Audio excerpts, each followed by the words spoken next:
இருக்கீங்க? Welcome to DD DHANU cooking channel. நம்ம சேனலுக்கு புதுசா வந்த நண்பர்கள் இருந்தா சப்ஸ்கிரைப் பண்ணிடுங்க. பக்கத்துல இருக்கிற பெல் ஐகானை கிளிக் பண்ணிடுங்க. வாங்க இப்போ நம்ம வீடியோக்குள்ள போகலாம். இன்னைக்கு நம்ம என்ன செய்ய போறோம்னா எண்ணெய் கத்திரிக்காய் செய்ய போறோங்க. எண்ணெய் கத்திரிக்காய் குழம்பு. எண்ணெய் கத்திரிக்காய் குழம்புக்கு தேவையான பொருட்களை எல்லாம் பார்த்துடலாம் வாங்க. நம்ம இப்போ நான் வந்து ஒரு 2 பெரிய வெங்காயம் கட் பண்ணி வச்சுருக்கேன், 2 தக்காளி கட் பண்ணி வச்சுருக்கேன். இது வந்து நம்ம வதக்கிறதுக்கு மசாலாவுக்கு. அடுத்தது நான் ஒரு அரை மூடி தேங்காய் எடுத்து துருவி வச்சுருக்கேன். இது வந்து கடலைப்பருப்பு 1 ஸ்பூனு, மிளகு ஒரு அரை ஸ்பூன் எடுத்திருக்கேன், கொத்தமல்லி வந்து 1 ஸ்பூன் அளவு இருக்குது, ஜீரகம் 1 ஸ்பூனு, பெருஞ்சீரகம் 1 ஸ்பூனு, நம்ம காரத்துக்கு தேவையான அளவு வரமிளகாய் எடுத்திருக்கேன். அடுத்தது வந்து இது வதக்கிறதுக்கு, அதாவது இது அரைக்கிறதுக்கு மசாலா, இது வந்து நம்ம வதக்கி குழம்பு செய்கிறதுக்கு சின்ன வெங்காயம் கட் பண்ணி வச்சுருக்கேன், ஒரு 100 கிராம் அளவுக்கு, ஒரு சின்ன துண்டு இஞ்சி எடுத்து கட் பண்ணி வச்சுருக்கேன், ஒரு பூண்டு உரித்து வச்சுருக்கேன், 2 காஞ்ச மிளகாய் தாளிக்கிறதுக்கு. நான் அரை கிலோ கத்திரிக்காய் வாங்கியிருக்கேன், நல்லா பிஞ்சு கத்திரிக்காங்க. கத்திரிக்காய் வந்து நம்ம ஃபஸ்ட்லேயே கட் பண்ணக்கூடாது, அதனால் நான் சும்மா தண்ணியில் கழுவி வச்சுருக்கேன். அதுக்கப்புறம் நம்ம சமைக்க போகிறப்போ கட் பண்ணிக்கலான்னு வச்சுருக்கேன். ஒரு எலுமிச்சம்பழம் அளவு புளி எடுத்து ஊற வச்சு வச்சுருக்கேன். இப்போ எப்படி சமைக்கிறதுன்னு பார்க்கலாம் வாங்க. நம்ம வந்து எண்ணெய் கத்திரிக்காய் செய்கிறதுக்கு நம்ம நல்லெண்ணெய் சேர்த்துக்கிட்டோம்னா ரொம்ப நல்லதுங்க. அதனால் ஒரு 2 ஸ்பூன் அளவு எண்ணெய் சேர்த்து விட்டுடலாம். நல்லெண்ணெய், எண்ணெய் நல்லா காயட்டும். இதில் வந்து நம்ம இப்போது இந்த மசாலா ஐட்டம் எல்லாம் சேர்த்து வறுத்துடலாம்.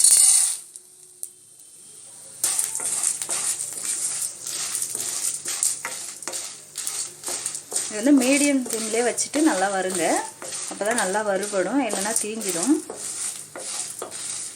மாதிரி வறுத்துட்டு சேர்த்துக்கிட்டோம்னா நல்லா கமகமகமான குழம்பு வாசனையாக இருக்குங்க. இப்போ வந்து நம்ம இஞ்சி பூண்டு சேர்த்து விட்டுடலாங்க.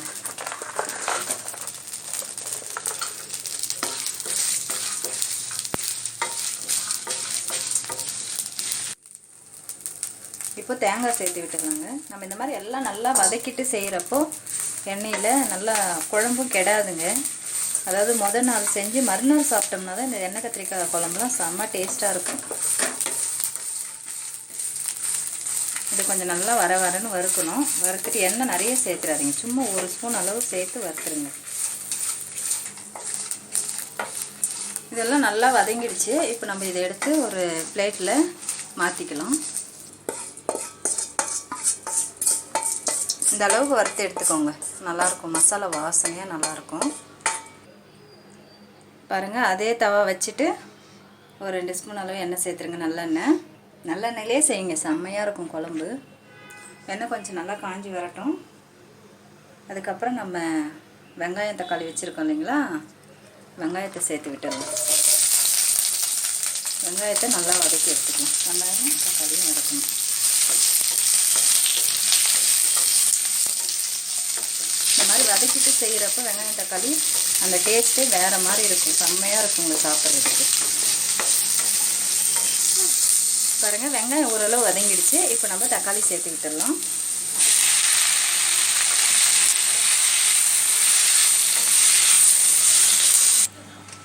இங்கே பாருங்கள், கத்திரிக்காய் வந்து இந்த மாதிரி கொஞ்சமாக காம்பை கட் பண்ணிவிட்டு இந்த மாதிரி கட் பண்ணி எடுத்துருங்க. நான் வந்து துணியில் கத்திரிக்காயை முழுசாகவே கட் பண்ணாமலே அலசி இந்த மாதிரி துணியில் தொடச்சிட்டு எடுத்துருக்கேன். ஏன்னா நம்ம எண்ணெயில் போடுறப்போ வெடிக்கும்.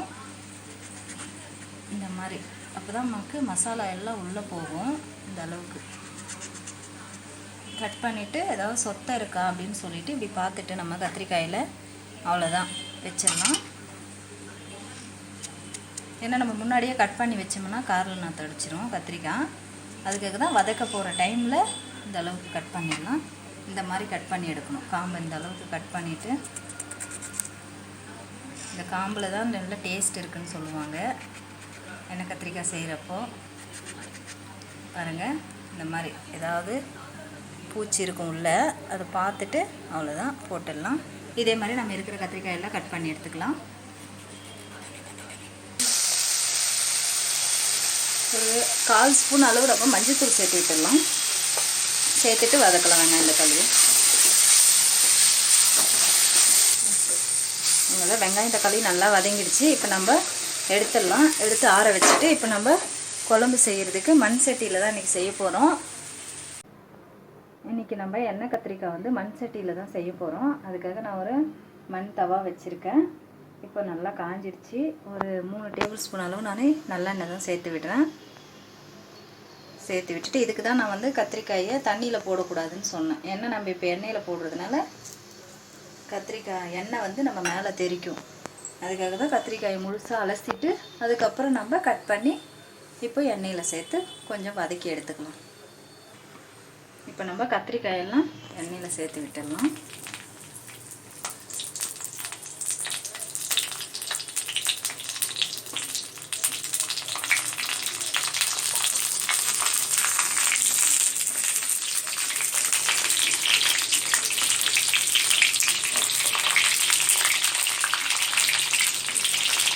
ஒரு 15 நிமிஷம் நம்ம இந்த மாதிரி நல்லா வதக்கி விடணும். கத்திரிக்காய் நல்லா கலர் மாறி வரும். மாறி வந்தப்போ எடுத்துடலாம்.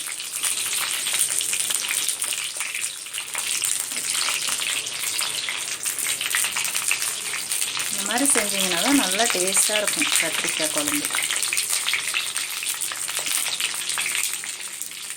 மசாலா வந்து ஃபஸ்ட்டில் அரைக்கிறப்போ அந்த கொத்தமல்லி, மிளகு, ஜீரகம் அதெல்லாம் வறுத்தாலுங்களா தண்ணி சேர்க்காம ஃபஸ்ட்டில் இந்த மாதிரி அரைச்சிடுங்க. அரைச்சிட்டு அதுக்கப்புறம் தண்ணி சேர்த்துக்கோங்க. தண்ணி சேர்த்து அரைங்க.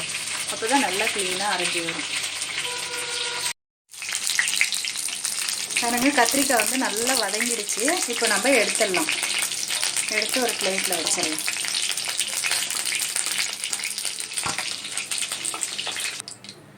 பாருங்கள் நம்ம இப்போ கத்திரிக்காய் வதக்கினதுலேயே இன்னும் கொஞ்சம் எண்ணெய் சேர்த்து விட்டுடலாம். அது எண்ணெய் பத்தாது. எண்ணெய் கொஞ்சம் தூக்கலாக விட்டால் நல்லாயிருக்கும். எண்ணெய் நல்லா காயட்டும்.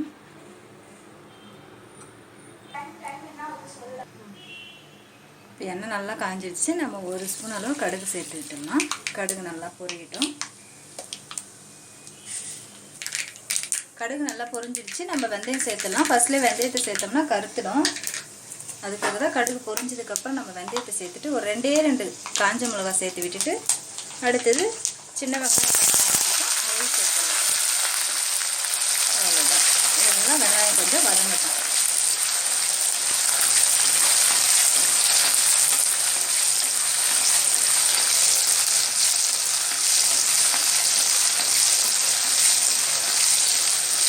நல்லா கல்லுப்பு சேர்த்து விட்டுடலாம்.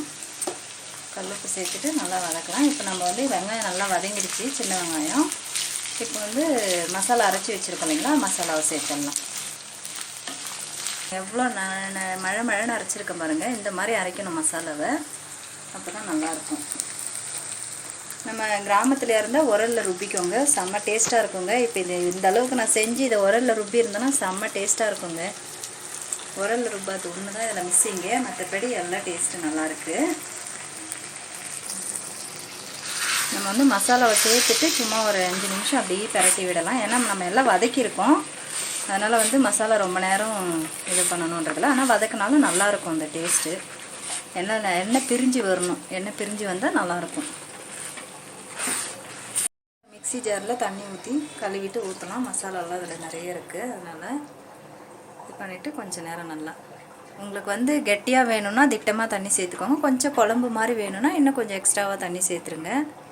தண்ணி சேர்த்துட்டு விடுங்க. உப்புலாம் சரியாக இருக்கான்னு இந்த டைமில் பார்த்துருங்க. நான் இன்னும் கொஞ்சம் தண்ணி சேர்த்துக்கிறேன். குழம்பு வந்து நல்லா கொதிச்சு பாருங்கள். எண்ணெய் எந்த அளவுக்கு பிரிஞ்சு வந்திருக்கு. இப்போ நம்ம வந்து புளி கரைச்சி வச்சுருக்கோம். அதை சேர்த்துடலாம். புளி கரைச்சி சேர்த்து அது ஒரு 5 நிமிஷம் நல்லா கொதிக்கணும் புளி தண்ணியில். அதுக்கப்புறம் நம்ம கத்திரிக்காயை சேர்க்கலாம். இப்போது நம்ம புளியை சேர்த்து 5 நிமிஷம் ஆகிடுச்சு. நம்ம இப்போ கத்திரிக்காயை சேர்த்து விட்டுடலாம். நம்ம ஏன்னா கத்திரிக்காய் வந்து எண்ணெயில் பொரிச்சிருக்கிறதுனால சீக்கிரமாக வெந்துடும் நம்மளுக்கு கத்திரிக்காய். இப்போ இதில் சேர்த்து விட்டுடலாம். நம்ம அவ்வளோ ஒரு வாசனைங்க குழம்பு. சும்மா கம்மான வாசனை வருது. செம்ம டேஸ்ட்டாகவும் இருக்குது. இப்போவே டேஸ்ட்டு பார்த்தாச்சு. உப்பு காரம் எல்லாம் சரியாக இருக்குது. கத்திரிக்காய் சேர்த்துட்டா எப்போ சாப்பிடுவோன்னு வெயிட் பண்ணிகிட்ருக்காங்க வீட்டில். அவ்வளோ அழகாக இருக்குது பாருங்கள். அப்படியே ஒரு 10 நிமிஷம் கொதிக்கட்டுங்க. இடையில எடுத்து கிண்டி விடலாம். கிண்டி விட்டுட்டு மூடிடலாம். நம்ம உப்பு காரம் சரியாக இருக்கான்னு ஒரு தடவை பார்த்துருங்க. உப்பு கம்மியாக இருந்தால் சேர்த்து விடுங்க. எனக்கு உப்பு சரியாக இருக்குது, அதனால் நான் சேர்க்கலை. இப்போ மூடி போட்டு மூடிடலாம்.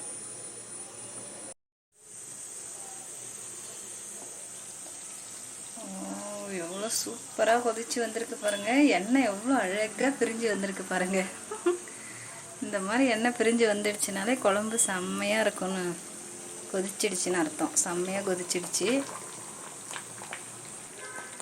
சூப்பராக வந்திருக்கு பாருங்கள். நீங்களும் உங்கள் வீட்டில் இந்த மாதிரி ட்ரை பண்ணி பாருங்கள். சூப்பராக ஒரு எண்ணெய் கத்திரிக்காய் குழம்பு. ஓகே வாஸ், நான் செஞ்சுருக்கிற எண்ணெய் கத்திரிக்காய் குழம்பு உங்களுக்கு பிடிச்சிருந்தா லைக் பண்ணுங்கள், கமெண்ட் பண்ணுங்கள், ஷேர் பண்ணுங்கள், சப்ஸ்கிரைப் பண்ணுங்கள். பாய்.